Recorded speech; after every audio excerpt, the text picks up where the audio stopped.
Hello students, we are discussing in this session exercise 15B और 15B के बहुत मज़ेदार सवाल हैं। लेकिन क्वेश्चन नंबर 1 इन किताब वालों ने मतलब नूतन आरवी त्रिपाठी वालों ने एक मिस्टेक कर दी है। ये जो सवाल दिया है वो पैरामीटर्स एलिमिनेशन बेस्ड नहीं है, ये प्रूव करने देना चाहिए। उन्होंने क्या कर दिया, क्वेश्चन यहाँ लिख दिया, जो प्रूव करने वाला पोर्शन था उसको आंसर में रख दिया। गलत है, गलत बात है। ये बच्चे कंफ्यूज हो जाएंगे क्वेश्चन नंबर 1 को करके। तो मैं काफ़ी बच्चों का और मेरे रेस्पेक्टेड सर उनके सबके डाउट्स क्लियर कर देता हूँ। इस क्वेश्चन को आप ये गिवन में रखना है और ये प्रूव करके लाना है। अदरवाइज़ ये एलिमिनेट या रिमूव आर्बिट्री कांस्टेंट की थ्योरी को गलत साबित कर देता है ये सवाल। इसलिए आप ध्यान से देखना, क्वेश्चन ये होना चाहिए, प्रूफ ये स्पेशली प्रूफ ये करवाया जाना चाहिए, इसको आंसर में नहीं रखना चाहिए। तो इसका प्रूफ हम कैसे करते हैं वो देखिए। Proof function y equal to a cos ax plus b, इसको डिफ्रेंशिएट कर दीजिए। ठीक है, तो dy dx A cos theta, इसको पढ़ेंगे। कॉस थीटा का अवकलन क्या हो जाएगा, minus sine theta, minus sine theta. तो माइनस यहाँ लगा देते हैं और फिर उसके बाद हम कॉस थीटा पढ़ा हमने इसको, है ना, पीएफ रूल से कॉस थीटा पढ़ा।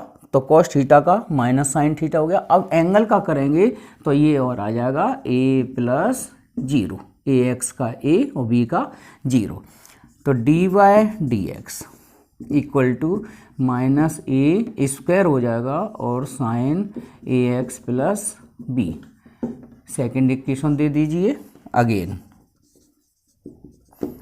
d2y dx स्क्वायर माइनस ए स्क्वायर साइन थीटा का फिर दोबारा कर दो, कितना, कॉस थीटा, और ए एक्स प्लस बी का करेंगे तो एक ए और आ जाएगा। ठीक है, अब हम इसकी जगह क्या रिप्लेस कर देते हैं, वाई, इक्वेशन 1 से माइनस ए स्क्वायर वाई यहाँ लिख देंगे फ्रॉम इक्वेशन 1 से। ठीक है, तो D two Y D X square plus A square Y equal to 0।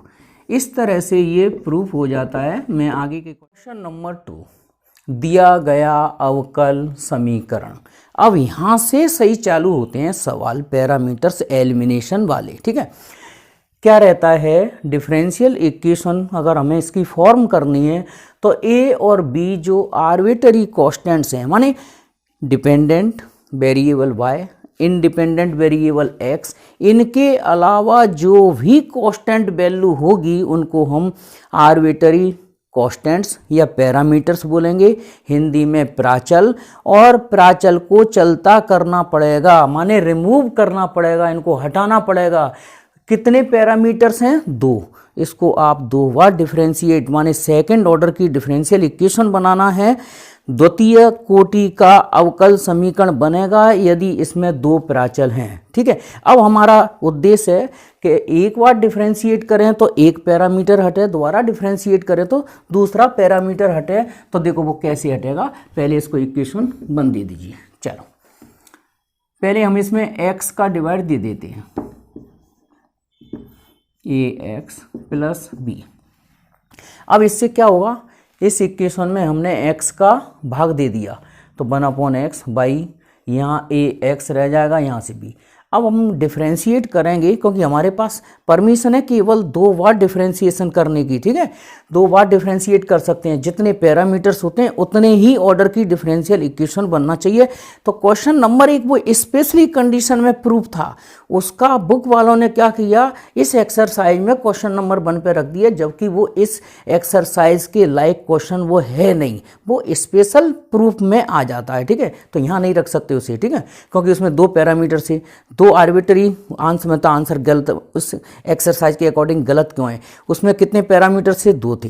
Second order की डिफरेंशियल इक्वेशन बननी थी, मगर प्रूफ में ऑलरेडी ए बना हुआ था, तो ऐसा होता नहीं है। ये काफ़ी लोगों को कंफ्यूज करता है और परेशान करता है। तो मैं आपके इस डाउट को क्लियर कर देता हूँ कि यहाँ पर जितने पैरामीटर्स होंगे उतने ही ऑर्डर की डिफरेंशियल इक्वेशन बनानी पड़ेगी, और डिफरेंशियल इक्वेशन में ये पैरामीटर्स नहीं होना चाहिए। बस ये है कंसेप्ट इसका। तो एक एक से हम पैरामीटर्स को हटाते हैं। ऑन डिफरेंशिएटिंग 1/x बाई का dy dx प्लस फिर 1/x का डिफ्रेंशिएशन करेंगे तो 1/x²। बस याद कर लो ये डिफ्रेंशिएशन ax का a हो जाएगा और b का क्या हो गया 0। ठीक है, अब बचा क्या हमारा, सिस्टमेटिक लिख देते हैं 1/x dy dx minus 1/x² y equal to a। Second equation दे दो और उसके बाद हम उसे दोबारा डिफ्रेंशिएट करेंगे तो a रिमूव हो जाएगा, है ना। तो 1/x जैसा का जैसा, dy dx का d2y dx²। फिर 1/x का डिफ्रेंशिएशन माइनस 1/x² और dy dx जैसा का जैसा। फिर अपन यहाँ करते हैं 1/x² जैसा का जैसा, y का dy dx। फिर 1/x² का डिफ्रेंशिएशन आएगा माइनस के 2/x³, है ना, और y जैसा का जैसा और a का हो जाएगा 0। ठीक है, एक बार फिर समझा दें, इसमें प्रोडक्ट रूल लगा। 1/x जैसा का जैसा था, इसको डिफ्रेंशिएट किया, फिर 1/x का डिफ्रेंशिएशन माइनस 1/x² और dy dx जैसा का जैसा अब इसमें लगाया तो माइनस 1/x² जैसा जैसा y का dy dx।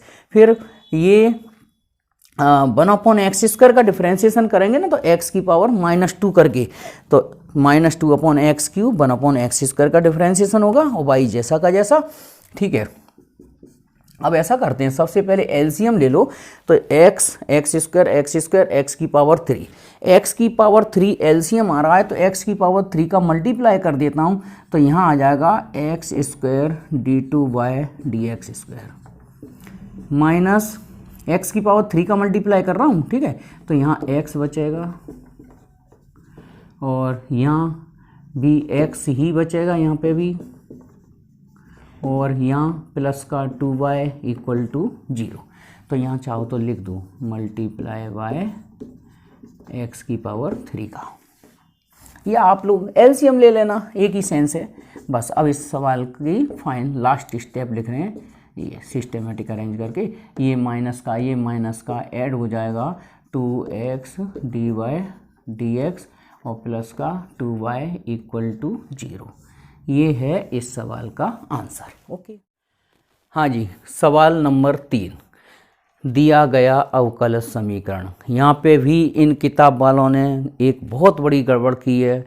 क्या गड़बड़ की है, ये फलन का समीकरण है, ये उन्होंने आंसर शीट में रखा है, तो ये प्राचल पैरामीटर्स के रूल के खिलाफ है, बिल्कुल खिलाफ है। यहाँ पर पैरामीटर एक है, आप एक बार ही डिफ्रेंशिएट कर सकते हैं। उन्होंने आंसर ये दिया है, उनसे हुआ क्या गलती है वो मैं बताऊं। उन्होंने इस क्वेश्चन को कहीं से देखा और ये क्वेश्चन इस तरीके से होना चाहिए था, ये दिया है, ये प्रूव करवाना है, तो स्पेशल कंडीशन में प्रूव करवाया जा सकता है। मगर अगर आपसे फंक्शन से डिफरेंशियल इक्वेशन बनवाना हो, पैरामीटर्स रिमूव करवाना हो, तो ये आंसर स्टूडेंट नहीं निकालेगा, ना कोई टीचर निकालेगा, क्योंकि उसके माइंड में यही कंसेप्ट होगा जितने यहाँ प्राचल होंगे उतनी बार ही अवकलन किया जा सकता है। हाँ, स्पेशल कंडीशन में हम इसे प्रूव करते हैं कि ये दिया है और ये प्रूव करना है। चलिए प्रूव, तो y² इक्वल टू मल्टीप्लाई कर दो 4ax प्लस 4a²। ठीक है, मतलब इस वाले समीकरण को हमने ऐसे लिख लिया, y² 4ax plus 4a², x के सापेक्ष अवकलन।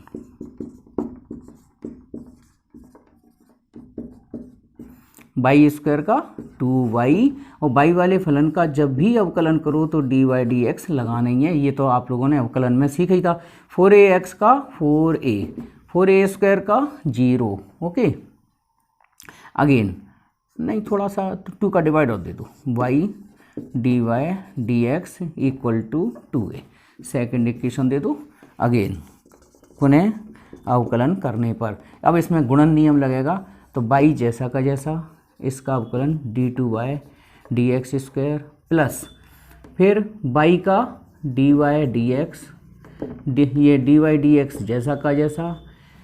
यहाँ हम अवकलन कर रहे हैं गुणन नियम से, पहला फलन जैसा का जैसा, दूसरे का अवकलन, फिर प्लस पहले का अवकलन और दूसरा जैसा का जैसा, और 2a का हो गया 0। तो y d2y dx square plus dy dx का होल स्क्वायर इक्वल टू 0।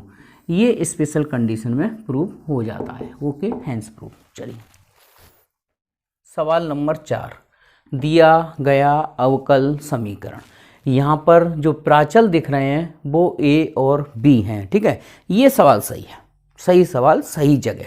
यहाँ पर 2 प्राचल हैं, 2 बार अवकलन करना है हमें, है ना, मतलब द्वितीय कोटि की अवकल समीकरण बनाना है, और अवकल समीकरण में a और b नहीं होना चाहिए, तो हम a और b को रिमूव करेंगे 2 बार अवकलन करके।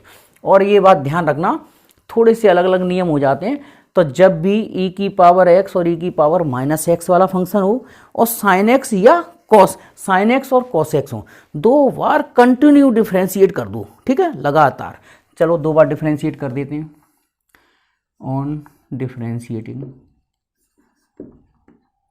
तो on differentiating by product rule, x जैसा का जैसा y का dy dx, फिर y जैसा का जैसा x का 1, e की पावर x का डिफ्रेंशिएशन e की पावर x ही लिख दिया करो, बस पावर का और कर दिया करो, तो पावर का अवकलन करेंगे x का तो 1, है ना। चले इधर b e की पावर माइनस x और e की पावर माइनस एक्स का डिफ्रेंशिएट, e की पावर माइनस एक्स का e की पावर माइनस एक्स ही आएगा, लेकिन पावर का करेंगे माइनस एक्स का, तो ये माइनस 1 आ जाएगा, और एक्स स्क्वायर का 2x। सेकेंड इक्वेशन दे दो इसको अगेन, तो x जैसा का जैसा dy dx का d2y dx square plus x का 1 हो जाएगा, और dy dx जैसा का जैसा, इधर y का dy dx, और इधर a e की पावर x, ये माइनस माइनस प्लस हो जाएगा, e की पावर माइनस x, और ये प्लस 2, है ना। अब हम यहाँ वैल्यू रिप्लेस करेंगे, देखो कहाँ से, इक्वेशन फर्स्ट से, पहली वाली इक्वेशन से इतने वाले पोर्शन की वैल्यू निकालो, ये यहाँ से, तो यहाँ पुट कर दो a e की power x plus b e की पावर माइनस x की value x y minus X square, ये वैल्यू पुट कर दीजिए इसकी जगह। चलो तो x d2y dx स्क्वायर, ये dy dx 2 time dy dx हो गया, और यहाँ वैल्यू रख रहे हैं इसकी X Y minus X square plus 2 already चल ही रहा है, ठीक है। सबको लेफ्ट हैंड साइड ले आओ, X d2y dx square plus 2 dy dx minus X Y plus X square minus 2 equal to 0। ये है इसका करेक्ट सॉल्यूशन।